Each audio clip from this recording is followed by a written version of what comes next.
The Who spoke directly to us. Their music, their lyrics, the energy in their music. And it just didn't get any bigger than The Who. They were one of the biggest bands that everybody wanted to see.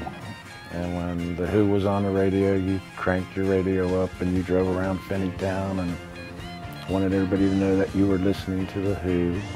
It was just one of the go-to bands, like the Rolling Stones and The Who. I mean, you just had to, put it in your repertoire of being there. Right. They're coming to Cincinnati, and the second we heard about it, we were just beyond excited. Back in those days, we'd camp out. We got there at noon on the show day to get ready to go for the concert that was later on that evening. It was huge, right? It was big time. Right. And once we had those tickets, it was like gold. I felt like putting it in a safety deposit box. It was really, the anticipation was amazing. I don't mind the guy dancing with my girl. In those days, I'd put a show on sale, whatever it was, an arena, stadium, and it would be gone in minutes. The band were at their peak. The dynamic of the band was phenomenal. And so I think I'm safe in saying they were probably the biggest rock and roll band in the world at that time. I'm singing this note 'cause it fits in well with the chords. And our shows were long in those days. They were 2 hours, sometimes 2.5 hours. So you kind of it becomes like a whirlwind. You're kind of half in your body. It's a weird space. And then of course you push back into it the following day, and the following day, and the following day. So it becomes like a dream zone in a way. But that dreadful night of the 3rd of December became one of the worst dreams I've ever had in my life. It's something that I'll surely remember on my deathbed. I've only maybe got 20, 30, 40 people that I remember who've passed in my life that I really care about. But, the 11 from Cincinnati are part of that number.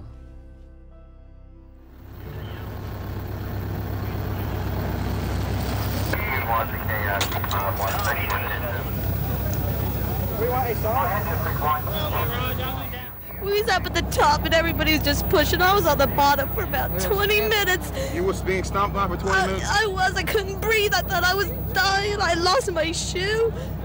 We were with these people right here and he's dying. What happened? Was this just too much pushing, or was it people would not stop. Yeah. They had intercoms going, move back, and nobody would move. Oh, it's a wreck in there. People were just getting stamped on, and she was underneath, and I was trying to pull her out, and everybody was stamping on everybody. You couldn't get up? No, you couldn't get up, man. People were pushing all over everywhere. Were they trying to control the crowd, the people, the organizers? They couldn't. On December 3rd, 1979, 11 people were killed at a Who concert outside the Riverfront Coliseum in downtown Cincinnati. An event that was supposed to bring excitement and joy to thousands of rock and roll fans turned into terror and panic. John! It made national headlines. 40 years later, survivors, victims' families, and band members talk about that night for the first time in depth. It has haunted many of them over the decades. One community lost 3 young lives. My name is Matt Wergers, class of 1979, Finneytown High School. I don't know what overcome of everybody there. It was a free-for-all is basically what it was. There was a lot of people, I'm going to say juiced up, ready to go see this show. There were 5 of us who went down together, and we always parked in the same spot. Tickets sold weeks in advance for $10 apiece. Lines formed outside the venue hours before the show was slated to start at 8 p.m. And there was just a lot of energy going on. And in the meantime, you had, no pressure valve to open. You had the doors remained shut, but still, it was a crowd that we were kind of familiar with. Then fans heard music from inside the venue. People thought the show was starting. It was a lot of fun up there at first, and then it just got into like a tidal wave. I was not as big as I am now, and I had my girlfriend with me, and we were literally where my feet weren't even on the ground. I was grabbing her so tight that my feet and her feet were not on the ground because of the pressure of the people. Survivor Matt Wergers focused on keeping his girlfriend safe. Got out of the crowd when she couldn't breathe anymore. I was trying to pick her up so she could get air because she was shorter than me. And I got over to the wall, to the doors, and that's when a big surge came and pushed us once, and then it pushed us another time. And then the third or fourth time, the pressure was so bad that we literally went through one of them plate glass windows because of the pressure of the bodies pushing us against the glass. We had nowhere else to go, and the glass broke, and officers came right away right there, and I just did a body check on an officer, which I shouldn't have done, and we got into the venue, and several other 100 people came through that glass door also. Thank God that glass door broke. Oh, there could have been a lot more deaths there. I'm positive of that. If that wouldn't, that was like a dam breaking. If it didn't break the wall with the whole, let some of the water out, or so to speak, the people to subside some of the pressure that was there.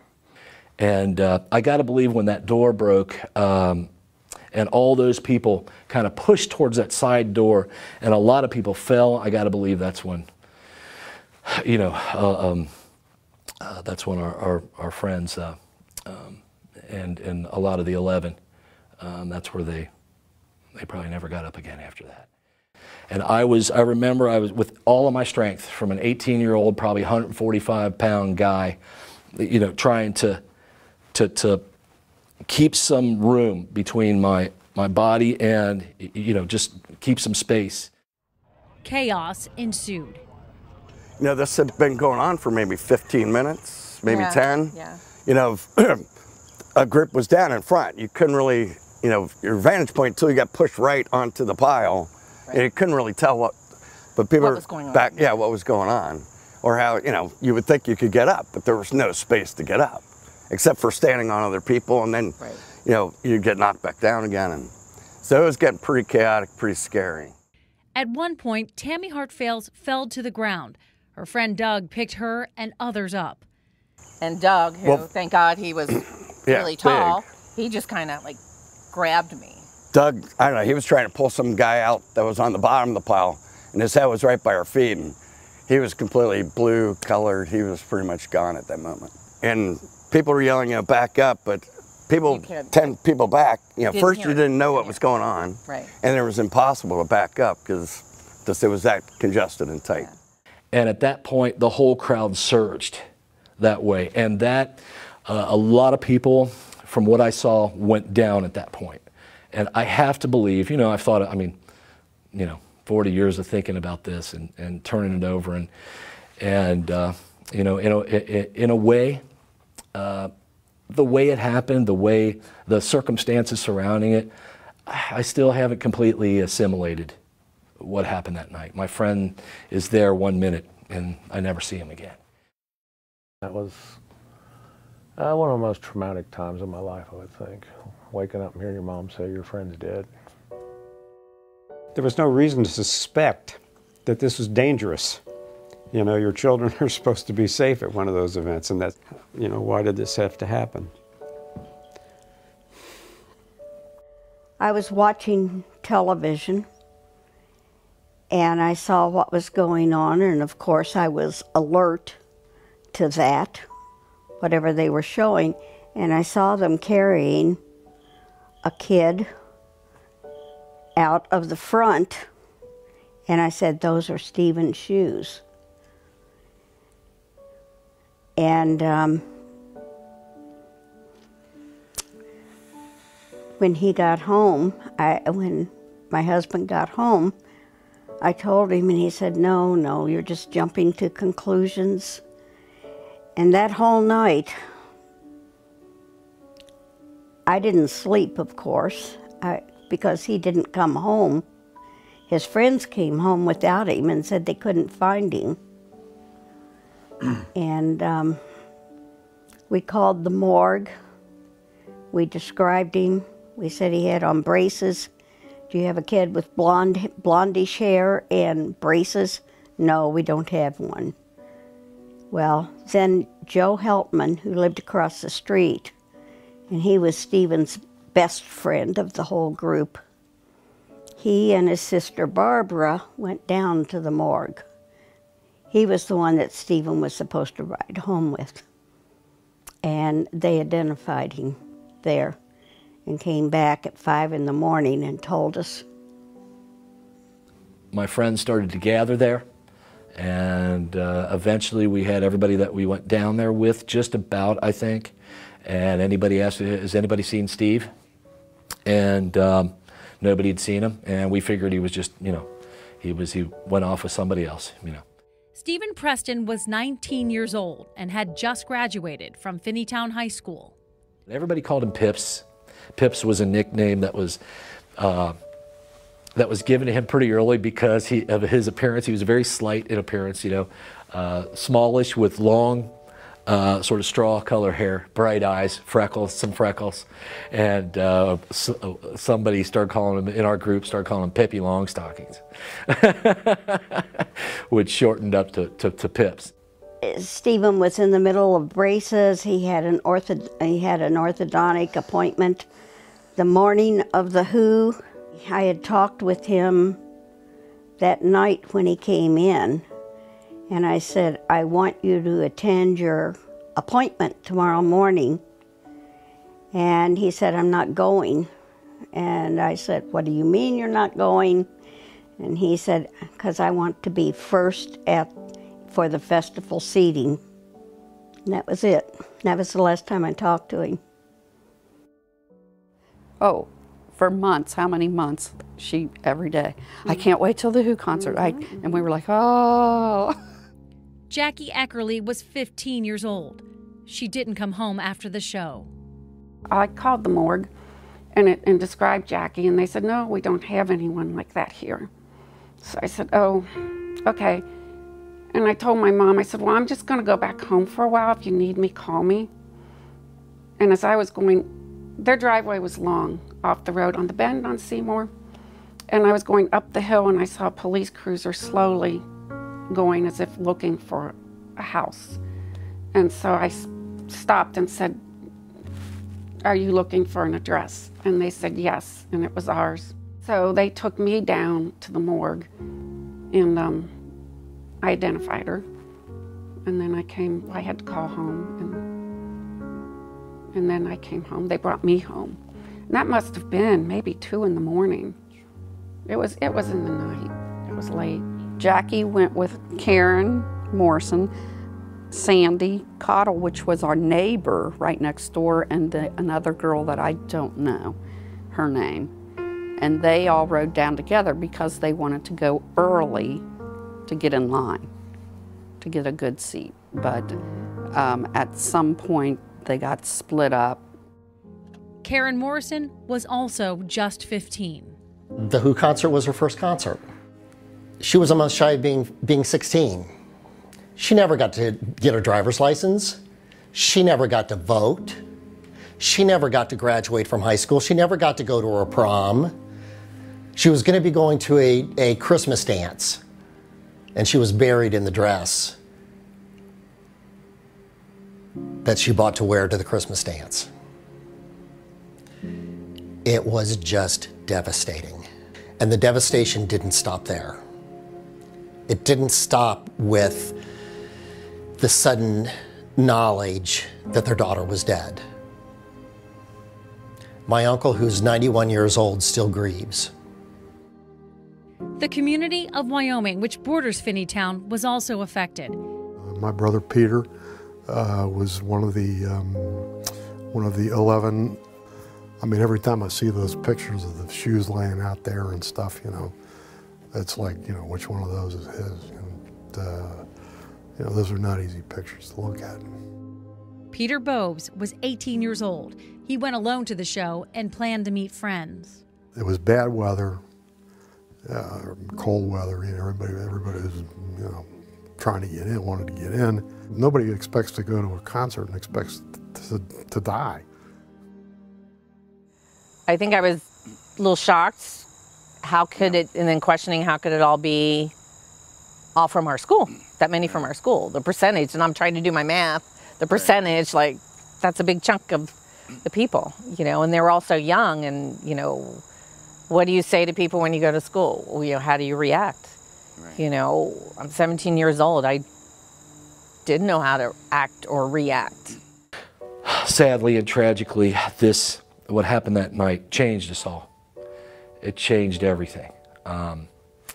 We were carefree, you know, partying, a bunch of kids who threw caution to the wind quite a bit, lived somewhat dangerously at times.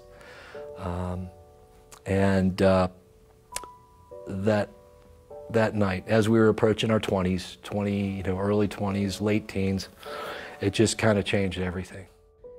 Peter Bowes, Karen Morrison, Jacqueline Eckerly, Tiva Ladd, David Joseph Heck, Stephen Preston, Brian Wagner, Walter Adams Jr., James Wormuth, Connie Sue Burns, Philip Snyder. From what I understand of the situation at the Coliseum is that the unfortunate deaths that took place were due to some sort of trauma of some kind of activity down there. It does not appear to be drug-related deaths. I want the community to understand that and not to worry that there's something out there going to poison or harm their children, friends, or relatives. It appears that most of what has happened has been due to trauma, and I want to make that very clear. Thousands of people had no idea what was going on outside of the Coliseum, and those who witnessed the mayhem were in shock. At that time, the emergency vehicles were already driving onto the plaza, so the body bags were being zipped up.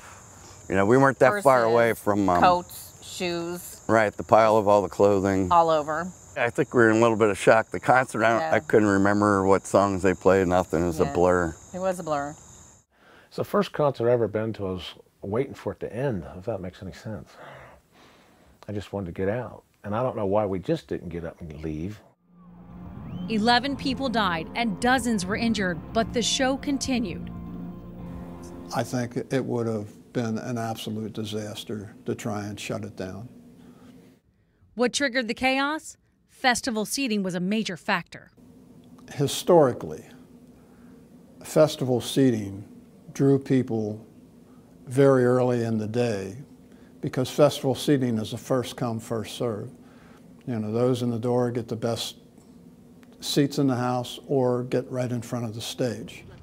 People were anxious to see the band and escape the cold. But on this particular night, at 1:30 in the afternoon, people had started to gather for an 8 o'clock concert. We actually were asked to come earlier. By 3 o'clock, there were probably 500 people waiting to get in.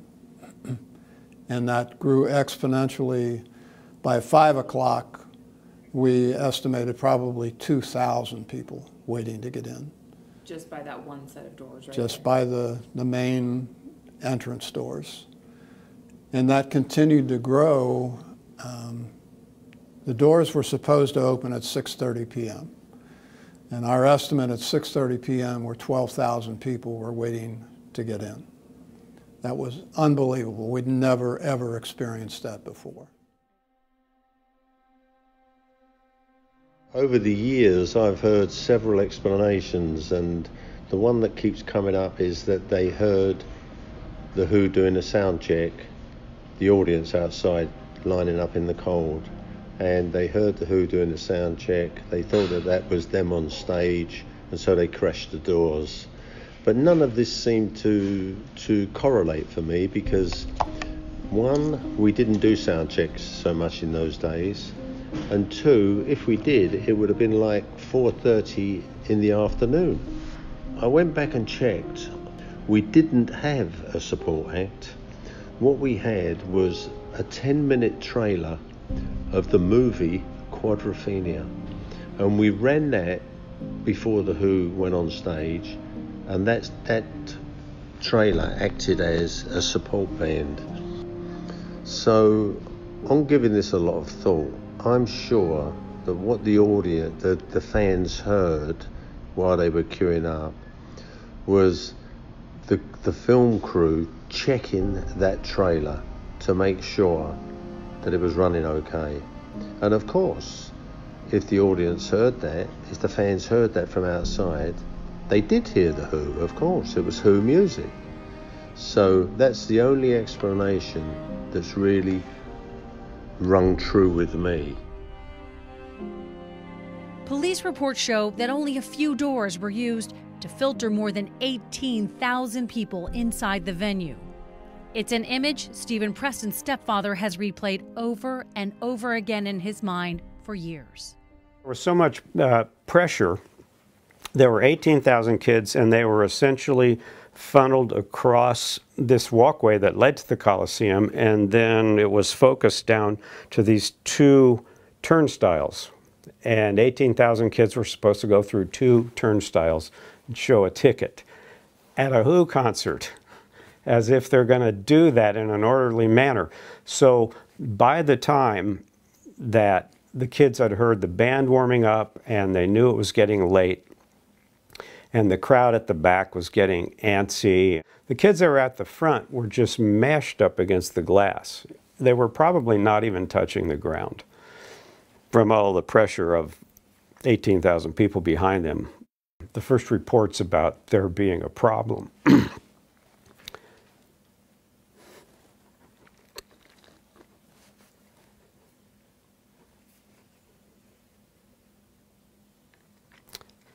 So, you know, there were a few minutes after that, like 15, before the doors were opened, and that would certainly have been long enough. The mental image of that moment.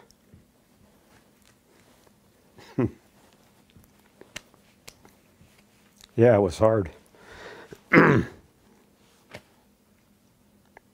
Just imagining being there. Don't imagine. I think Jackie went down in front of him, and he went down to help her up and never made it up because the 2 of them died right together, one on top of the other. Even though it was cold, I was sweating profusely just trying to physically stay upright. Because it was, the way you can describe it is like when you're in the ocean and a wave grabs you, and it pushes you in and sucks you back, you know. That's what it was. You could literally see bodies doing this and this. More people came in. We got closer and closer to the door because people were moving forward, anxious to get in because it was festival seating. So, of course, you want to be there first, get in, get great seats. Right. There's a bunch of media about that, too, you know. Trample like we were animals, you know, which wasn't the case at all. Yeah. Right. So trampled shouldn't have been a word they used. No, shouldn't have been. I literally seen people being pushed up in the air and walking on people into the door, and a guy grabbing on the awning before the door and swinging himself into the building. I'm sorry. What just happened there? Goosebumps. Like I fell in a cold lake.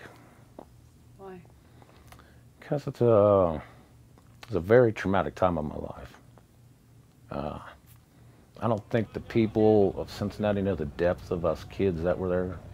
You know, I was 18 years old, and seeing what we saw, I know our parents and our parents before that, you know, were in wars and stuff. And that's the only way I could probably describe what I saw there as something so horrific that was instilled in my mind for the rest of my life. I was the chief paramedic for National Medic Service the night of the Who concert, December 3rd, 1979. Looking at my uniform from that night. Guy Ninio was one of the first on the scene. I don't know if you've seen any pictures of the clothing stacks that were at the side of each door that had been opened. When these people came through that door, it was like they're being put through a hamburger masher, you know, literally, and their clothes are being peeled off of them as they're coming through the door. It was, I'm Jewish, and it was reminiscent of the pictures of Auschwitz, where all the camp victims had tall stacks of clothing everywhere. And that's what it was like. Nobody was prepared for what happened.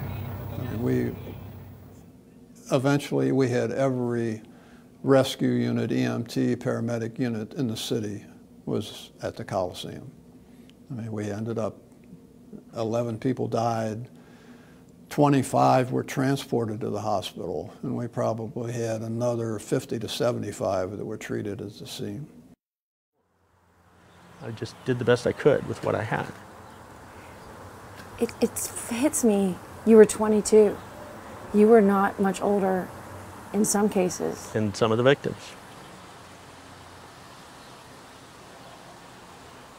That's right.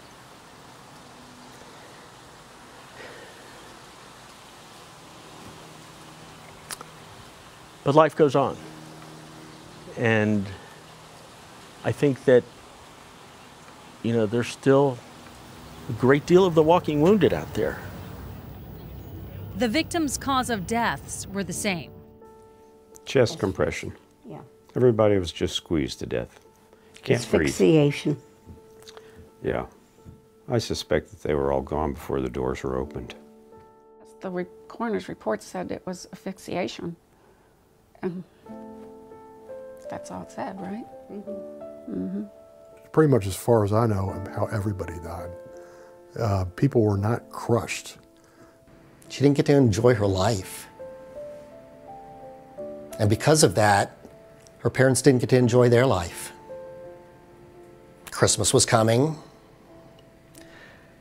They decided not to have Christmas and never did again.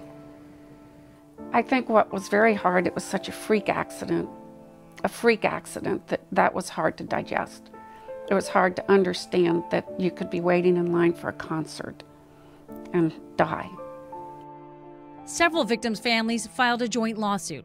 Festival seating was banned in Cincinnati for 25 years as a result. You know, the whole festival seating and what happened, it didn't just change here in Cincinnati. It's spread across the country. It's a big deal, right? It was on the news, I mean, months. You know, all this was going on. Right.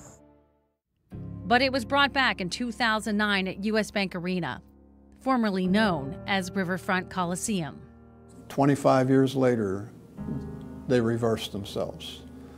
And I wrote multiple letters. I was retired from Cincinnati Police Department at the time,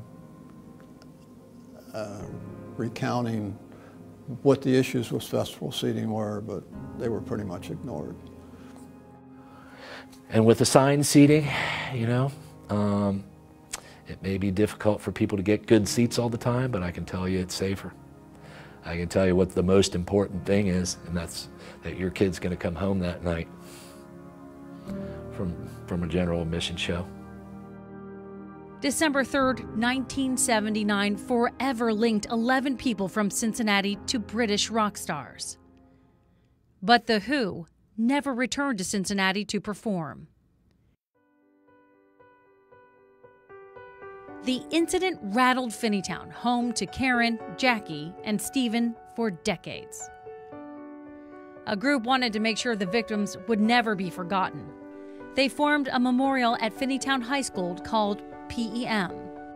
PEM represents the first letter in each last name of the victims. We went to the three families, the Prestons, the Eckerleys, and the Morrisons, who have been involved with the PEM Memorial since day one of the first memorial, and asked them to provide personal items from each of the three kids that we could put in the case, again, to make the kids today understand that these were just three kids. So what they've done is created 3 scholarships, again in the 3 Finneytown students' names, and they award 3 scholarships each year to a graduating senior who's going to be pursuing something in the arts. Something bad has been turned into something good. Look what is happening because of Jackie and her friends. Look at the good that's happening here and the scholarships that are being given out. So it was senseless, yes, but it's doing good things. In 2018, Roger Daltrey quietly met with the group to pay respect to survivors and victims' families. It was his first time back in the Cincinnati area since 1979. Yeah, Roger, this is the case that the band funded for us. How young? 15. Oh. For many, it was a moment of healing. But it was just so important that Roger even came, spent the time to come to Cincinnati to visit the families. It was just so amazingly kind of him. If there's anything that came close to bringing things full circle, it was that. I really like what Roger Daltrey did for our school, to come and say his part and his piece, and to be part of our PEM program that we do every year. That gives us a lot of peace. Since that night in 1979, The Who has never talked in depth about what happened. Until now.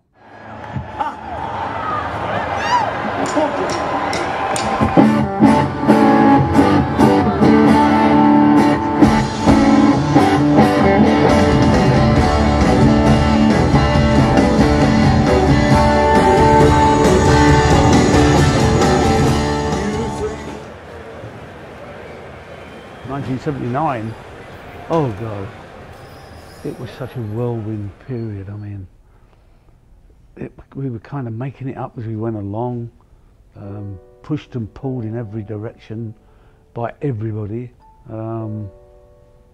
It was a very strange period. And of course, it was just after we lost Keith Moon that we went back on the road, possibly too quickly.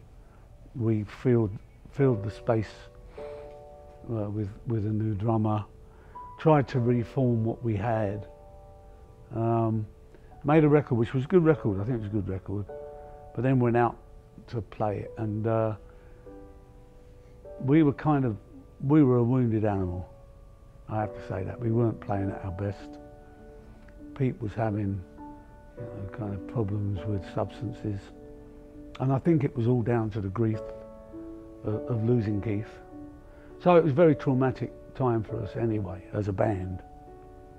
And then that dreadful night, that December the 3rd in Cincinnati was like, it was like, I can't tell you, it was like being just hit with a bat, like coming off stage, and you think you've done a wonderful show, and it was a great show. It was one of the best shows we played on the whole tour. The crowd were incredible.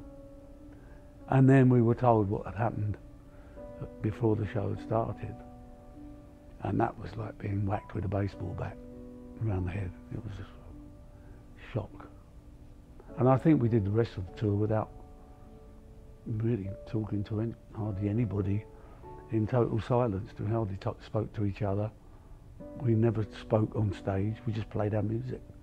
We just lost ourselves in our music. It was kind of weird.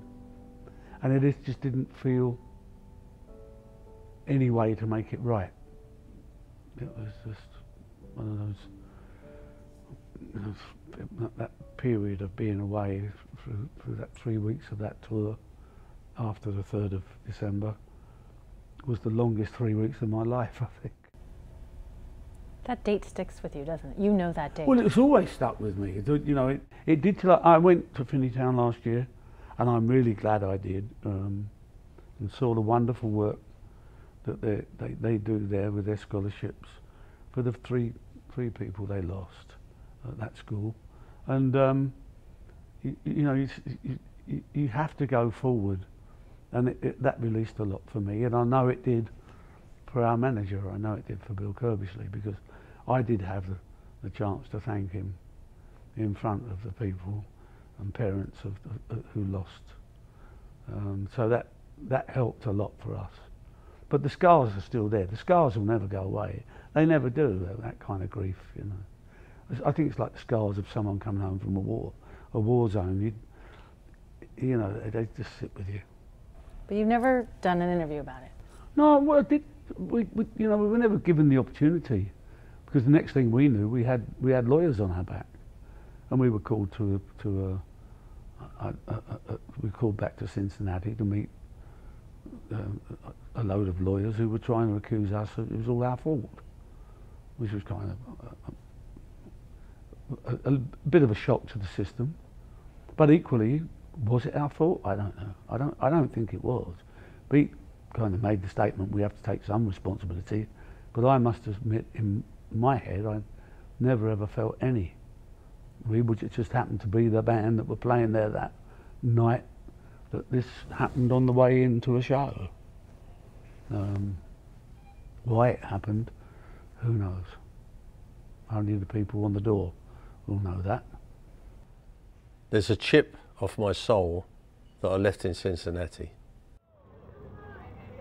It was Bill Kerbishley's decision for the band to continue playing.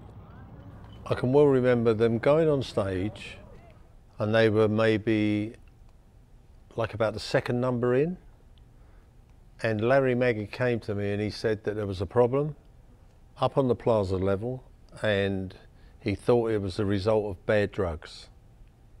So I said, what? So he said, yeah, he said, and he said, it's looking really serious. I said, let's go. So I went up to the plaza level with him, and when I got there, it was awful, it was horrific.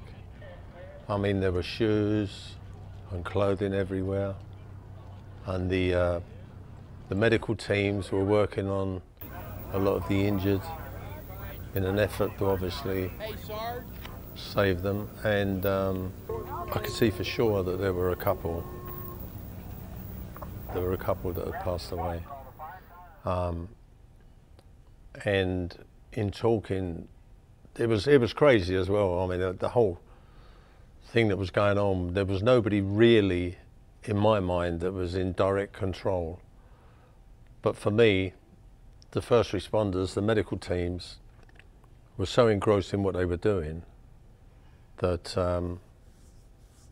I don't know who was in control, but I know that a fire marshal came to me and said they were talking about stopping the show, and I said, that's crazy. You cannot, and I'm not gonna allow you to stop the show. I don't know how I would have stopped them, but I said, if you stop the show, I think you'll have more problems on the arena floor. You could have more people being hurt, for sure. And if they came back through this area, the medical teams are never going to be able to cope with what they're doing. And if keeping my band on stage saves even one life, to me, that's what it's about. It's really, really important. And then another fire marshal came up to me and he said, he's absolutely right. And he concurred with me. And he said, you know, we've got to be doing what we're doing now. We've got to clear this. So the band carried on stage. I stayed up there for quite a while. I then went back down. And when the band actually came off at the end of their set, I said to them, look, I got them very quickly and I said, look, go back, only do 2 songs. We've got a real serious problem. I'll explain afterwards. I think they sensed that it was something really serious, you know, by my tone and everything and demeanour, that there was something serious. So they went back on, played the 2 songs, came off. I took them into the dressing room and I told them. At that time, I didn't know that there actually were 11 youngsters that had died, but I did know there were deaths. And obviously it affected them greatly, you know. It shook them a lot. And they then started to have a discussion with me about what we should do about the next day, what we should do about the next shows, etc. And I said to them, look, I really felt that this was a little bit like being in a plane disaster and then never getting back on a plane again, you know, fear of flying. So I really felt that if they didn't play another concert, they may never play again.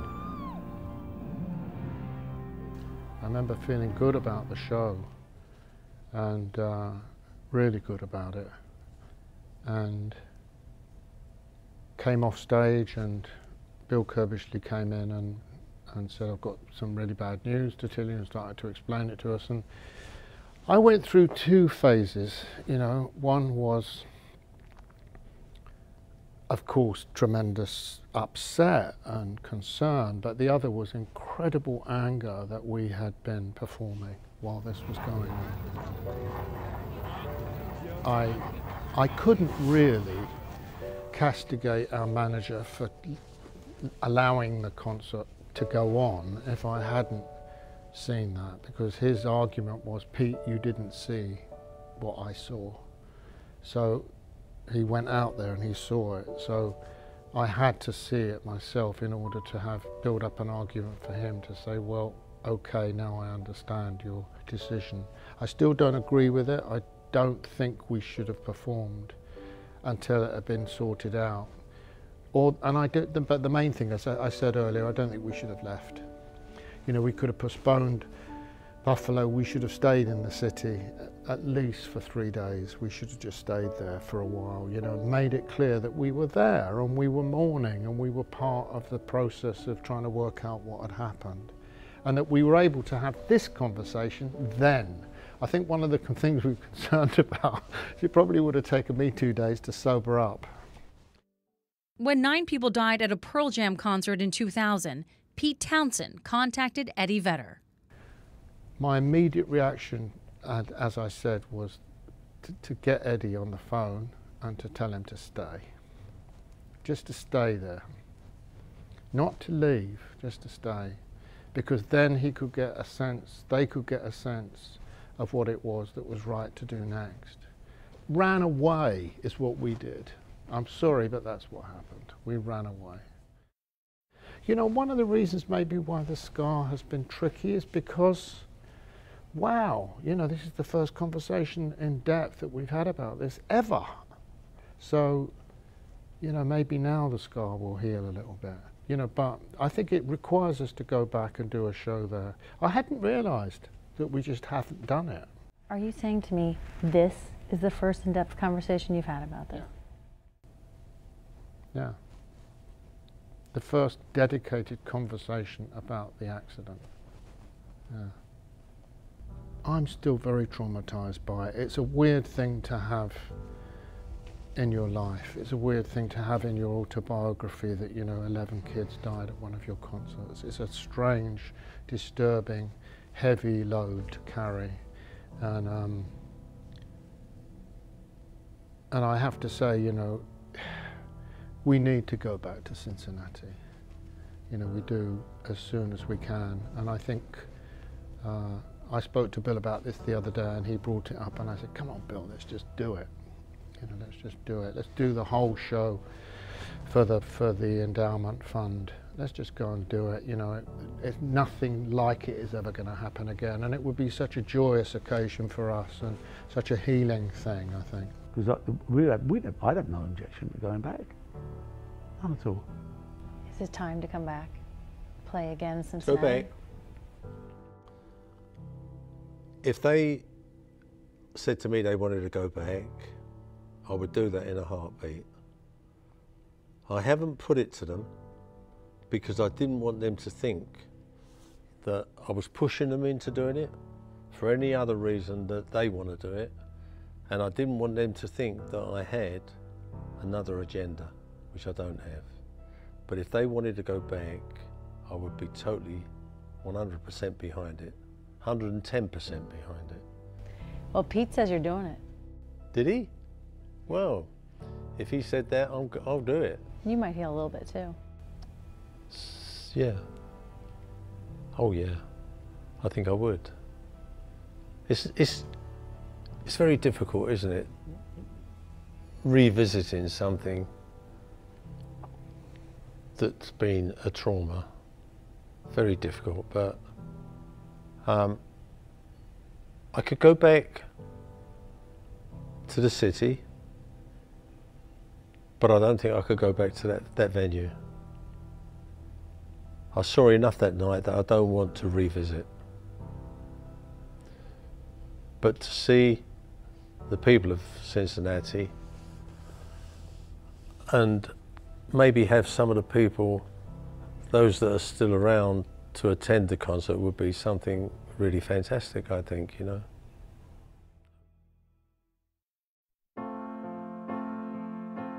They were the backdrop to my youth in a lot of ways. I mean, a Who song comes on, you know from that first chord, it's it, and I kind of perk up. Car volume goes up. Energy level. Yeah, I have my Sirius radio, and you have the scroll there of who's playing. Oh, I'll switch if I see the Who. Right. Yeah. Still listen to them. I will forever. But I never did think it was the Who's fault, because the Who were doing a gig. They go from town to town, they show up, they do their job. But some of the most famous people in the world, but they also have hearts and souls, and 40 years, they've been feeling this too, I'm certain. But I think it would go a real long way for them to set it aside, come here and give some closure to those in need. And that would be the one big takeaway I want from all of this, is that somebody listen to this. Somebody care about this. The walking wounded will forever be wounded until somebody puts a patch over it. I don't think they'll ever come back to Cincinnati. I think it would be very cathartic for the band to play in Cincinnati again. I think it would allow them to move past the memories and create new memories.